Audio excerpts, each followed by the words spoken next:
Blessings in Christ team తరపున మీ అందరికీ శుభాభివందనాలు. అందరూ బాగున్నారు కదా? ఒకసారి ఒక వ్యక్తి ఈ విధంగా స్టేట్మెంట్ ఇస్తూ ఉన్నాడు. తప్పు చేసిన వాడు ఈ సమాజంలో ఉండకూడదని మనం ఏ విధంగా అనుకుంటామో అదే విధంగా పాపము చేసిన వాడు కూడా పరలోకంలో ఉండకూడదని దేవుడు అనుకుంటున్నాడంట.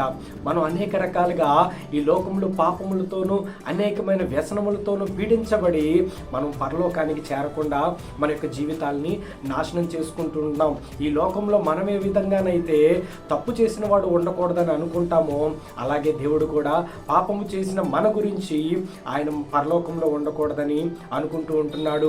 ఆయన మనందరి పాపముల కొరకు కలువరి సిలువలో రక్తాన్ని చిందించి ప్రాణాన్ని పెట్టాడు. మనల్ని క్షమించడానికి, మన పాపముల నుండి విడిపించడానికి ఆయన సిద్ధంగా ఉన్నాడు. మరి మనం కూడా దేవుని యొక్క పరలోకమును పొందుకొని దేవునిలో సజీవంగా నిలవబడదామా? దేవుని యొక్క వాక్యంలోనికి ప్రవేశిద్దాం. దేవుడు ఇజ్రాయేల్ ప్రజల్ని ఎంతగా హెచ్చరించినా, ఎన్నిసార్లు గద్దించినా వారు దేవుని మాటకు లోబడకుండా వారు దేవునిలో ఇంకను పాపము చేస్తూ, దోషము చేస్తూ దేవునికి వ్యతిరేకులుగా అయిపోతూ ఉన్నారు. అప్పుడు ఆ యొక్క దేవుడు ఆ యొక్క ఇజ్రాయేల్ ప్రజలందరినీ కూడా 40 సంవత్సరములు ఫిలిస్తీన్ల చేతి క్రిందకి ఇచ్చేస్తూ ఉన్నాడు. ఆ యొక్క ఇజ్రాయేల్ ప్రాంతంలో మనోహ అనే ఒక వ్యక్తి ఉంటున్నాడు. అతని యొక్క భార్యతో దేవుని యొక్క దూత కనిపించి ఈ విధంగా మాట్లాడుతుంది. అమ్మ, ఇజ్రాయేల్ను రక్షించడానికి, ఫిలిస్తీన్ను హతము చేయడానికి నీ గర్భములో నుండి ఒక కుమారుడు జన్మించబోతున్నాడు. ఆ యొక్క కుమారుడికి నీవు ఎప్పుడూ కూడా మంగళకత్తిని ఉపయోగించకూడదు. అతడు గర్భంలో ఉన్నప్పటి నుండి నేను అతన్ని నాజీరు చేసి ఉన్నాను అని చెప్పినప్పుడు ఆ యొక్క స్త్రీ తన యొక్క భర్తతో చెప్పినప్పుడు వారిద్దరు ఎంతగానో సంతోషించి వారు ఆ యొక్క కుమారుడిని కంటూ ఉంటుంటారు. ఆ యొక్క కుమారుడు పేరు సంసోను. ఈ యొక్క సంసోను గురించి ఈరోజు కొన్ని విషయాలు మనం నేర్చుకుందాం. నిజంగా ఆ యొక్క ఇశ్రాయేల్ ప్రజల్ని ఈ యొక్క ఫిలిస్తీన్ల చేతుల్లో నుండి సంసోను రక్షించాడా, కాపాడా, వారిని దేవుని యొక్క ఆజ్ఞ ద్వారా నడిపించాడా లేదా అనే విషయాన్ని ఒకటిగా నేర్చుకుందాం. ఆ యొక్క సంసోను పెద్దవాడయ్యి అనేక రకాలుగా తనకి ఇష్టం వచ్చినట్లు జీవించడం మొదలుపెట్టాడు. ఆ యొక్క ఫిలిస్తీయ దేశంలోనికి వెళ్ళి ఒక స్త్రీని చూసి ఆ యొక్క స్త్రీని వివాహం చేసుకొనడానికి నిశ్చయించుకొని తన తల్లిదండ్రులకు చెప్తూ ఉన్నాడనమాట. నేను ఆ యొక్క ఫిలిస్తీయ స్త్రీని ఇష్టపడ్డాను, ఆ యొక్క స్త్రీని నాకు వివాహం చేయండి అని చెప్పినప్పుడు ఆ యొక్క తల్లిదండ్రులు ఈ విధంగా చెప్తున్నారు. మన యొక్క ఇజ్రాయేల్ ప్రజల్లో అంతకంటే కూడా గొప్పవాళ్ళు, గొప్ప స్త్రీలు ఉంటున్నారు. నీవు మన శత్రు దేశమైన ఫిలిస్తీన్ల మీదకి వెళ్ళి అక్కడ ఒక స్త్రీని వివాహం చేసుకోవడం నాకైతే ఇష్టం లేదని చెప్పినప్పుడు ఆ యొక్క సంసోను చెప్తున్నాడు, నేను ఆ యొక్క స్త్రీని అతిగా ఇష్టపడ్డాను కాబట్టి దయచేసి మీరు ఆ స్త్రీతో నాకు వివాహం చేయమని ఆ యొక్క తల్లిదండ్రులకి చెప్తూ ఉన్నాడనమాట. ఆ విధంగానే వారు ముగ్గురు బయలుదేరి వెళ్తూ ఉంటున్నారు. ఇక్కడ సంసోను తన కన్నులకు నచ్చిన స్త్రీని వివాహము చేయమని తన తల్లిదండ్రులకి చెప్తూ ఉన్నాడు. ఈ కాలంలో చాలా మంది యవనస్తులు ఈ లోక ప్రేమల కొరకు, ఈ లోక ఆశల కొరకు ప్రేరేపించబడి ఎవరైతే అందముగాను సౌందర్యంగాను కనబడతారో ఆ యొక్క స్త్రీల ద్వారా ప్రేరేపించబడి అనేకమైన ప్రేమలకు లొంగిపోయి ఆ యొక్క స్త్రీని లేకపోతే ఆ యొక్క బిడ్డని వివాహం చేసుకుంటానని తన తల్లిదండ్రులకి పట్టుబట్టి కూర్చుంటున్నారు. అదే విధంగా ఇక్కడ సంసోను కూడా తన తల్లిదండ్రులకి ఆజ్ఞాపిస్తున్నాడు, నేను ఆ స్త్రీని తప్ప ఎవరిని వివాహం చేసుకోనని. ప్రస్తుత కాలంలో యవనస్తులు కూడా అదే విధంగా ఉంటూ ఉన్నారు. ఒకసారి గమనించండి, దేవుని చిత్తం అయితే గనక ఎవరినైతే దేవుడు చూపిస్తాడో వారిని మనం వివాహం చేసుకుంటే మన బ్రతుకులు, మన యొక్క జీవితాలు ఆశీర్వాదకరంగా ఉంటూ ఉంటాయి. ఒక జరిగిన సంఘటన నేను మీకు పంచుకోవాలని ఆశపడుతున్నాను. ఒక యవనస్తురాలు ఉంది. ఆ యొక్క యవనస్తురాలు వివాహం చేయడానికి నిశ్చయించుకున్నప్పుడు ఆ యొక్క యవనస్తురాలు ఒక యవ్వనుడిని ప్రేమించి ఆ యొక్క దైవజనుడితో చెప్తుంది, అయ్యా, నేను ఈ యొక్క అబ్బాయిని నేను వివాహము చేసుకోవాలని అనుకుంటున్నాను, దయచేసి ప్రార్థన చేయండి అని. ఆ యొక్క దైవజనుడు దేవుని ఆత్మచేత నింపబడిన వాడే ఆ యొక్క బిడ్డతో చెప్తున్నాడు, అమ్మ, ఈ యొక్క వివాహము నువ్వు చేసుకుంటే నీకు అనేకమైన సమస్యలు, అనేకమైన ఇబ్బందులు ఎదుర్కోవాల్సి వస్తుంది. దయచేసి దేవుని చిత్తమేదో దాన్ని గ్రహించి చేసుకుంటే నీ జీవితం ఆశీర్వాదకరంగా ఉంటుందని చెప్పినప్పుడు ఆ యొక్క బిడ్డ వినకుండా తను ప్రేమించిన వ్యక్తిని వివాహం చేసుకుంటుంది. కొన్ని సంవత్సరములు అయిపోయిన తర్వాత ఆ దైవజనుడి దగ్గరికి వచ్చి ఏడుస్తూ కన్నీరు పెట్టుకుంటుంది. అయ్యా, ఆ రోజు నువ్వు చెప్పినప్పుడు నేను మాట వినలేదు, నాకు మెచ్చిన వ్యక్తిని నేను వివాహం చేసుకొని అనేకమైన బాధలు అనేకమైన కష్టాలు ఇప్పుడు పడుతున్నాను.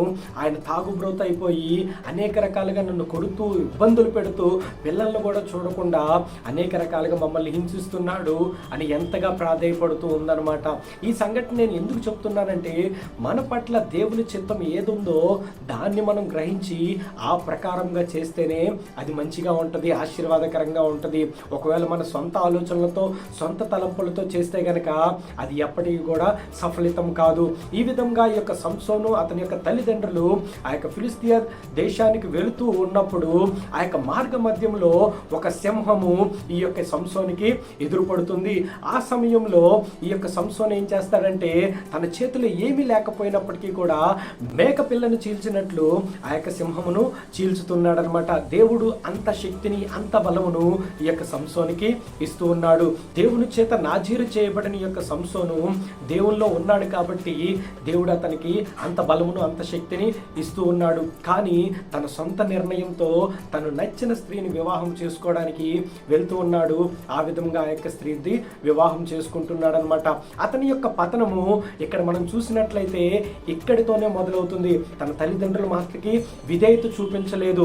రెండవదిగా ఆ యొక్క సింహమును చంపిన తర్వాత తిరిగి మరలా తన ఇంటికి వస్తున్నప్పుడు ఆ యొక్క సింహమునకు కళేబరములు ఉన్నాయా లేదా అని చూడడానికి వెళ్ళినప్పుడు ఆ యొక్క సింహముల యొక్క కళేబరానికి తేనె పట్టి ఉంటదన్నమాట.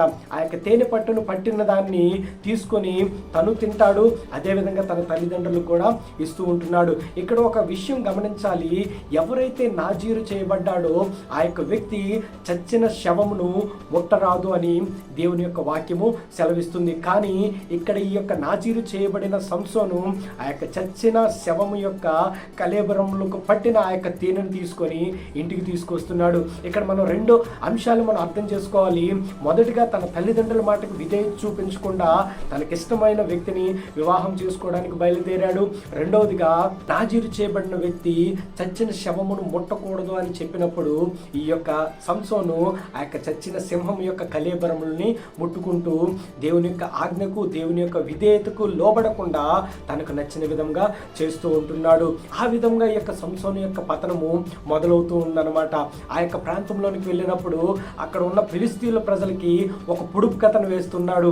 ఏమనంటే, బలమైన దానిలో నుండి తీపి వచ్చెను, తిను దానిలో నుండి తిండి వచ్చును అని. ఈ యొక్క పొడుపు కథను విప్పమని ఆ యొక్క ఫిలిష్తీయులకి 7 రోజుల సమయాన్ని ఇస్తూ ఉంటున్నాడు. 7 రోజుల సమయాన్ని ఇచ్చి, మీరు గనక ఈ యొక్క పొడుపు కథను విప్పలేకపోతే 30 సన్నపు నారబట్టలను 30 దుస్తులను నాకు బహుమతిగా ఇవ్వాల్సి ఉంటుంది. ఒకవేళ గనక మీరు చెప్పినట్లయితే నేను అదే విధంగా చేస్తానని వారికి సవాలు విసురుతున్నాడు. ఆ యొక్క ప్రజలు ఆ సంసోను భార్య యొక్క సహాయము చేత ఆ యొక్క పొడుపు కథను ఈ విధంగా విప్పుతున్నారు. తేనె కంట తీయనైనది ఏది, సింహము కంటే బలమైనది ఏది అని ఆ విధంగా ఆ యొక్క పొడుపు కథని ఆ యొక్క ఫిలిష్తీయులు విప్పుతున్నారనమాట. ఈ రోజు మన అంశంలో మనం నేర్చుకోవాల్సిన విషయాలు ఏంటంటే, మొదటిగా సంసోను తన తల్లిదండ్రుల మాటకు విధేయత చూపించలేదు, దేవుని యొక్క ఆజ్ఞకు లోబడలేదు. మనలో కూడా చాలా మంది ఈ లోకంలోనూ లోకాశలకు లోబడిపోయి తల్లిదండ్రుల మాటలను పెడచెవిన పెడుతున్నాం, దేవుని యొక్క ఆజ్ఞలను పెడచెవిన పెడుతున్నాం. కాబట్టి దేవుడు చెప్తున్నాడు, ఆ యొక్క సంసోను యొక్క పతనము ఆ విధంగా మొదలవుతూ ఉన్నది.